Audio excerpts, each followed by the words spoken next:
هذا السيد راه يبريباري في لقجع باش يولي هو رئيس الكاف.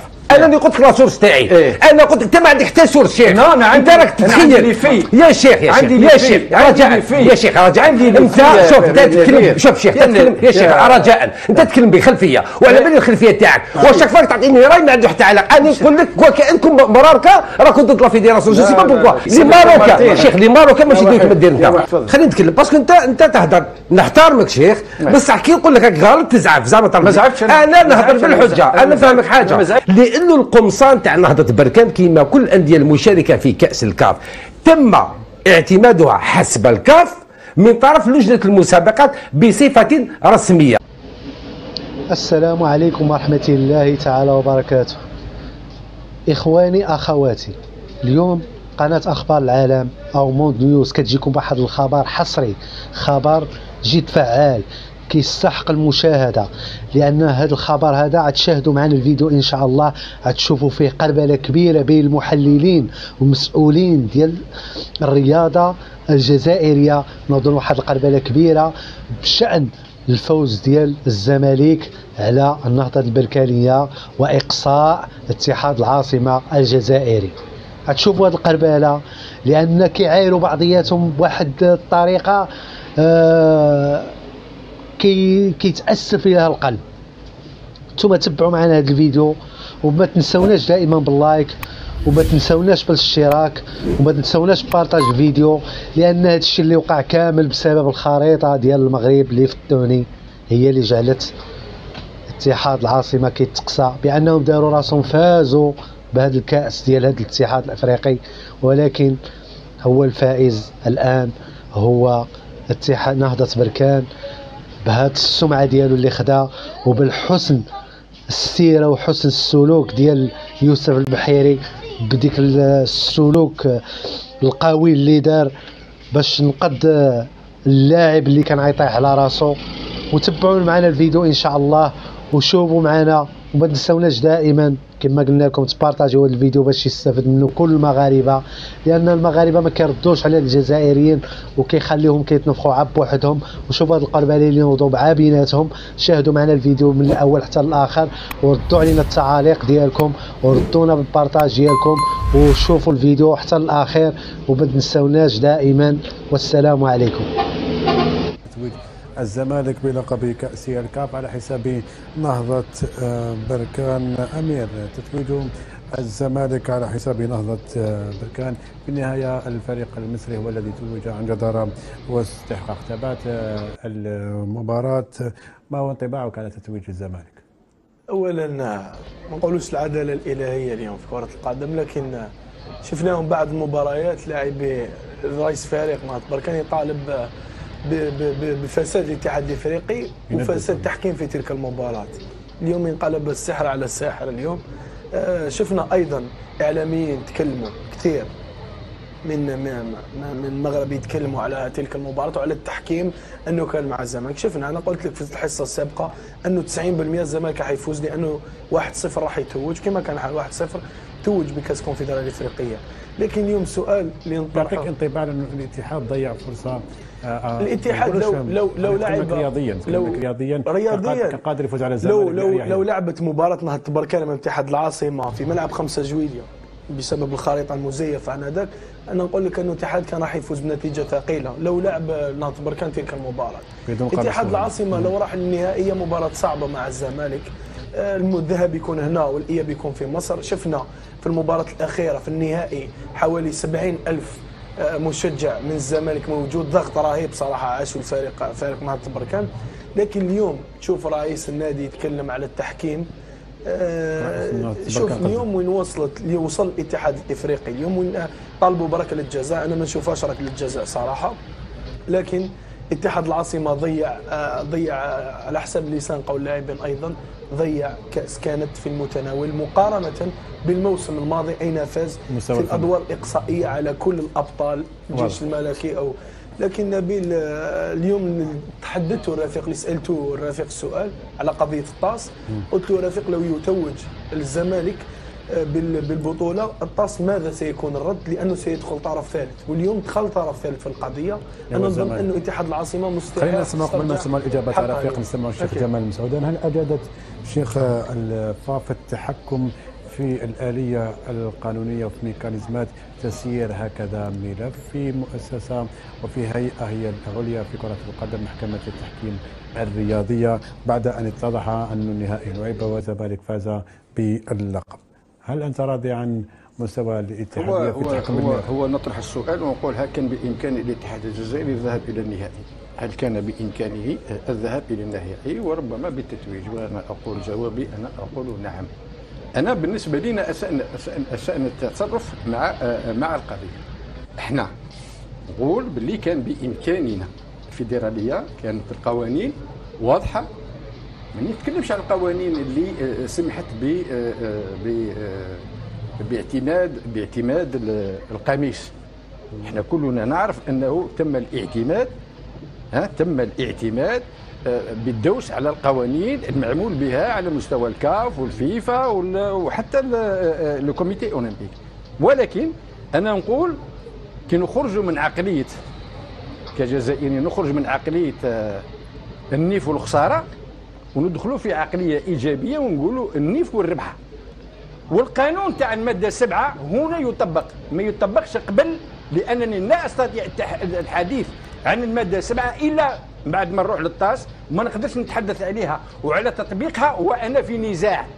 الكاف اعتمدت قام الاعتراف خاطئ، ما قمناش بالواجب من بدايه البطوله، وتركنا البطوله لعبت حتى جاتنا نهضه بركان للجزائر باش نطرح المشكل. انا نقدم ونقول للجمارك ونقول للشباب، وزير الشباب والرياضه، ان يتدخل على مستوى الحكومه، واتعهد كفيدراليه واتعهد كاتحاد عاصمه ان هذا التريكو ما يلعبوش به وما يتلبش وما يدخلش للستاد ونربحوا الماتش.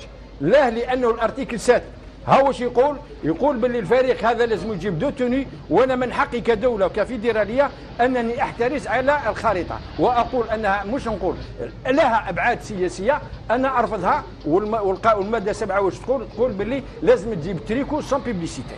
اعطيني تريكو سون بيبليسيتي العب به، ما تلعبش به احنا اللي نربح الماتش. وانا على بالي ثمك ماهوش كان راح يدخل باسكو هو اللي راح يتعند، واحنا نقصيو تاع نهضه بركان، واحنا نروحوا للنهائي ونربح الزمالك ونروحوا زاهيين. صراحه والله يا شيخ لا جاوبني برك لك عادي ونحترمك وانا نستحرك اكوتي طلاق كيما انت. نقول لك علاش راك اكوتي طلاق. قول لي علاش. نقول لك علاش. شوف انا بلا ما تجاوب انا قريت لك، وتعرف بلي انا نقرا الجرائد ونقرا جريدتكم ونسمع لك. انا بالنسبه لي الشيء اللي كنت تذكر فيه في القوانين، انت الشيء اللي ما حبيش تفهم انه كاين قضيتين، كاين قضيه يسموها كاف وكاين قضيه يسموها بركان. انا نقولها لك، الكاف الطاس تقول باللي البركان غير ماهوش طرف في الموضوع، ماهوش طرف. الكاف هي المعنيه. اليوم انا نقدر نديسكوتيو سو كو تو راكونتي ابروبو دو كاف على ريونيون اللي دارت بين صادي وموتسيبي، وانا نبرهن لك باللي كلها قاطعه وما يقدرش يقولها موتسيبي ومستحيل. انت شوف راك تهضر، شوف اليوم تهضر بخلفيه لانه فيها فيها بوزناد فيها وليد. لا حاشا دوك تهضر بصراحه. تكلمت سمعت حاشا. شيخ لا ما تشخش، ماشي مشكل، خليني نتكلم. قلت لي عندك خلفيه، قلت لك خليني نتكلم. عندك فيها نادر بوزناد. لا خليني نتكلم وعلى بالي الخلفيه. دوك كي قلت لك راك اكوتي، رديت لي طاكوتك اكوتي، نبيك انا رفيق واحد ماشي اكوتي. انا نثبت لك بالدليل والحجه وخليني نتكلم. خليني نتكلم باسكو انت تهضر، نحترمك شيخ، بصح كي نقول لك غلط تزعف زعما. ما زعفتش انا نهضر بالحجه، انا نفهمك حاجه. انا فاهمك حاجه. شنو زعفان؟ انا مانيش زعفان، خليني نتكلم باسكو انت كي قلت لك راك اكوتي زعما ما عجبكش الحال. نو مانيش اكوتي. دوك نتكلم معليش، نتكلموا بلا كرونولوجي شيخ. تكلم. القومصان هذوك يا شيخ زعما فهمت الناس بلي كي يدخلوا في لا رينيون تكنيك نحترزوا، ما نقدروش نحترزوا عليهم يا شيخ، ما نقدروش. لماذا؟ نقول لك لماذا. لانه القمصان تاع نهضه بركان كيما كل الانديه المشاركه في كاس الكاف تم اعتمادها حسب الكاف من طرف لجنه المسابقات بصفه رسميه، والصفه الرسميه كانت تعطي الالزام انه هذاك النادي اللي هو بركان يلعب بالخريطه المزيفه. داكور. لافاف هي اللي فاقت بلي كاين خريطه مزيفه بعيدا عن لو سبونسور اللي تاع الشاي هذاك. لافاف بعثت استبقت الاحداث لو 16. خليني نكمل شيخ، اخي انا سمعت لك. نعم تعاود فيها شيء نعرفوها. لا باش نكمل لك الطرح، باش نكمل الطرح، معليش كمل لي الطرح، كمل لي الطرح. لافاف بعثت لاكاف لو 16 افريل. واش قالت لها؟ قالت لها هذا المايو تاع نهضه بركان اللي بعثوه لوسما لو 14 باسكو لاكاف بعثت لوسما باش يشوف لي مايو، راه فيه خريطه مزوره تتعارض مع الماده 5 من لي ستاتيو دو لاكاف ومع لوائح بورد، والماده 2 الينيا الماده لا ماشي نتكلم على لي مايو، ماشي نتكلم على لي مايو، تتعارض مع اللوائح، تتكلم على ريغلمون دو لاكاف، نتكلم على لي ستاتيو، تتعارض مع الماده 5 الينيا 1 وتعارض مع الماده 2 الينيا 1 اللي تقول لك لاكاف تستعرض بالصحراء الغربيه. اوكي، الرد تاع لا كوميسيون هذا هو المهم شيخ. انت تقول لي يدخلوا لي مايو ما يلعبوش. الرد تاع لا كوميسيون كان ملزم على الاتحاد الجزائري وعلى الاتحاديه الجزائريه. كيف؟ قالوا لهم قبل لا رينيون تكنيك بشويه باللي الاحتجاج تاعكم اللي بعثوه لو 16 يا لافاف حنا قريناه ونقولوا لكم ونبغوا لكم رسميا باللي نهضه بركان عندهم لو دروا يلعبوا به، لانه القمصان تم اعتماده. نقطه انتهت القضيه، انهاوها القضيه، وبالتالي لو كان دخلنا بالمنطق وجاتنا لا ريبونس. جاتهم وقتاش جاتنا لا ريبونس؟ جاتهم قبل لا رينيون تكنيك بشويه، قبل 5 مينوت. اي ب 5 مينوت بشويه، هذوك ما نحبش قبل لا رينيون. هذه جزئيه، هذه جزئيه جاتهم قبل لا رينيون تكنيك. عندما تقول لي انت الشيخ باللي ندخلوا لو مايو ونجوا لا كوميسيون لا رينيون تكنيك ونقولوا لهم لا نعترضوا على هذا القمصان، يقول لك لا اما تعترض ما والو، هاي ديك لاكاف هي اللي قالت سي بون انتهت القضيه. ما تجادلنيش انا في لا رينيون تكنيك لانه لا كوميسيون انتر كلوب فاليدات. تكلمت عن الماده 7 رجعنا باش نفهم رجعنا. تكلمت عن الماده 7 لي ريغلومون تاع لا كوب دو لاكاف يتكلموا عن لي مايو. الماده 7 واش تقول لك يا شيخ؟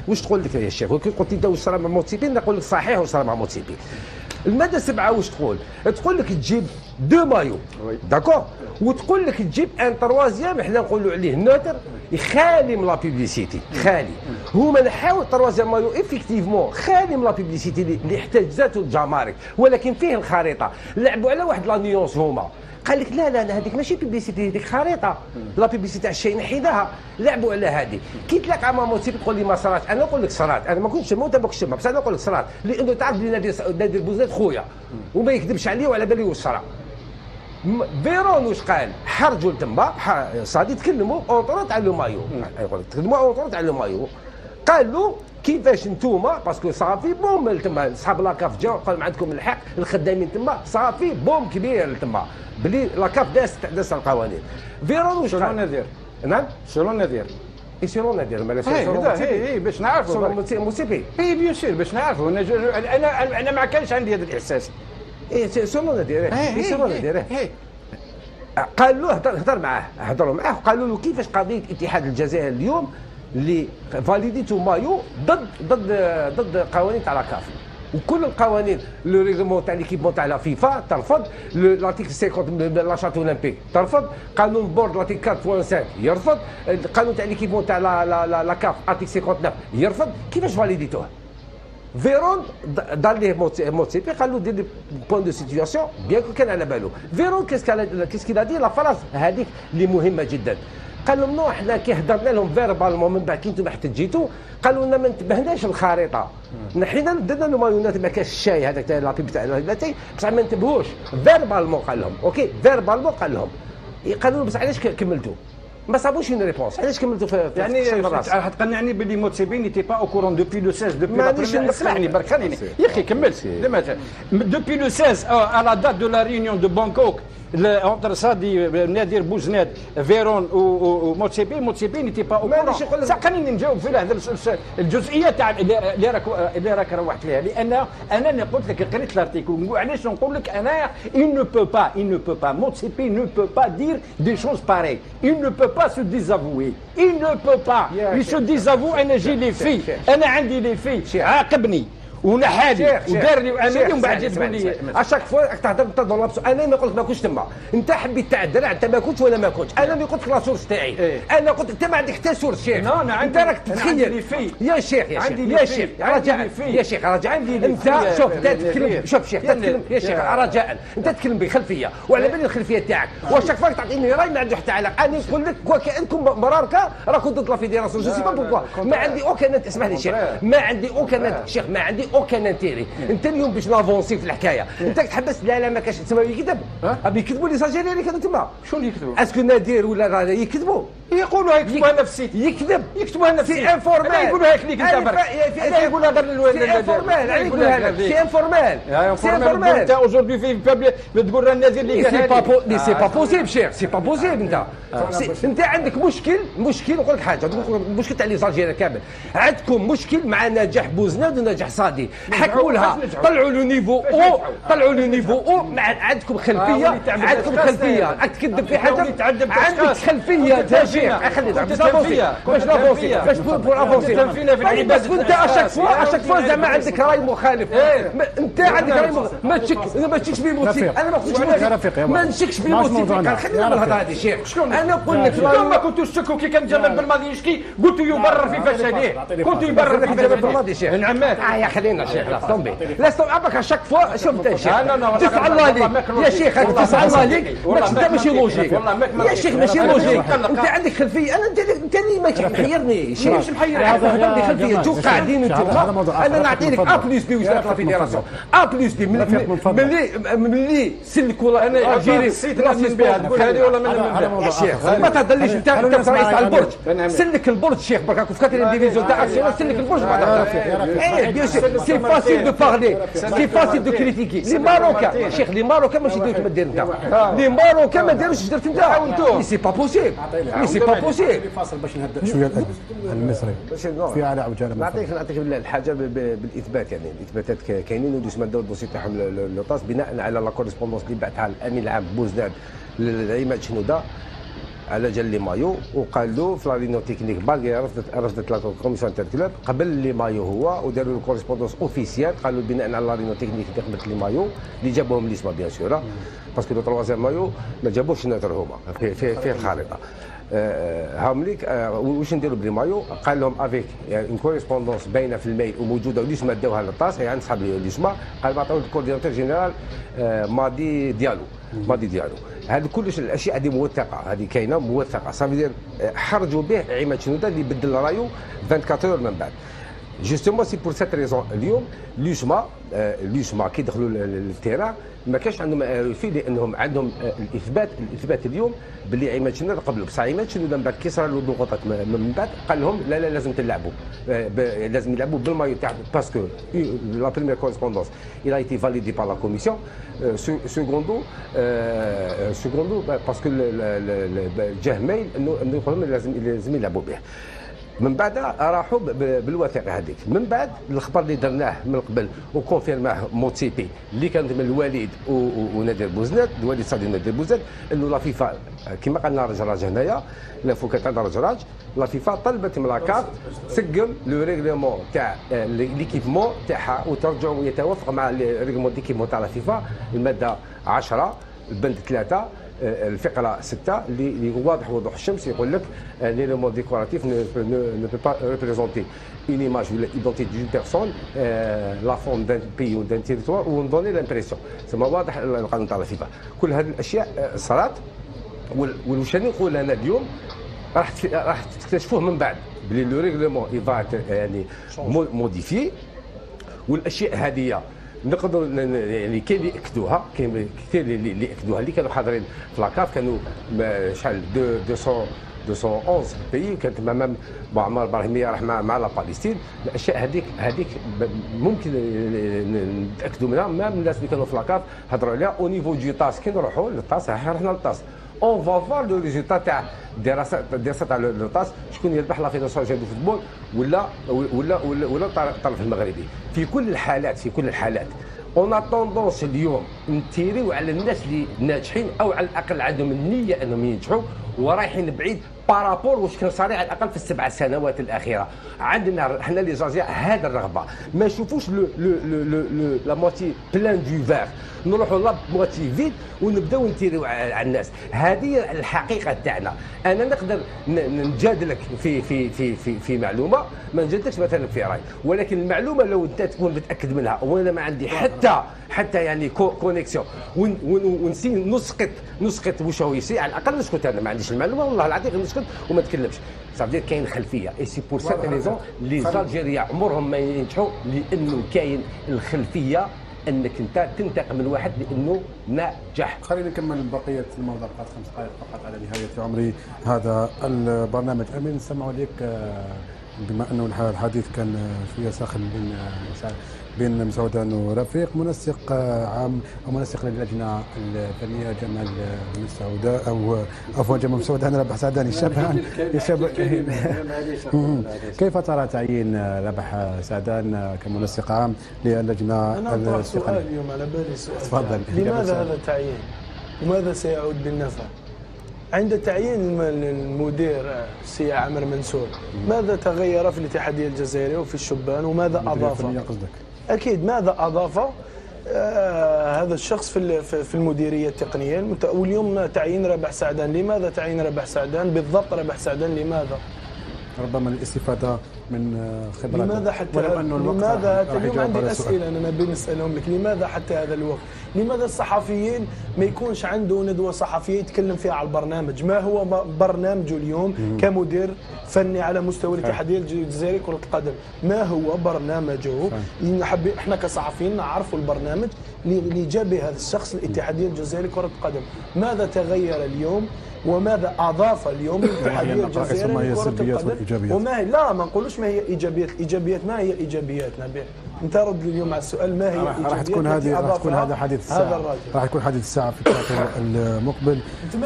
نتمنى ان نوجه له اليوم نداء من هذا البلاطو، نتمنى انه السي عامر منصور يكون حاضر معنا في البلاطو ويوضح لنا كل الامور التي تدور على مستوى المديريه الفنيه وهي تابعه الاتحاديه.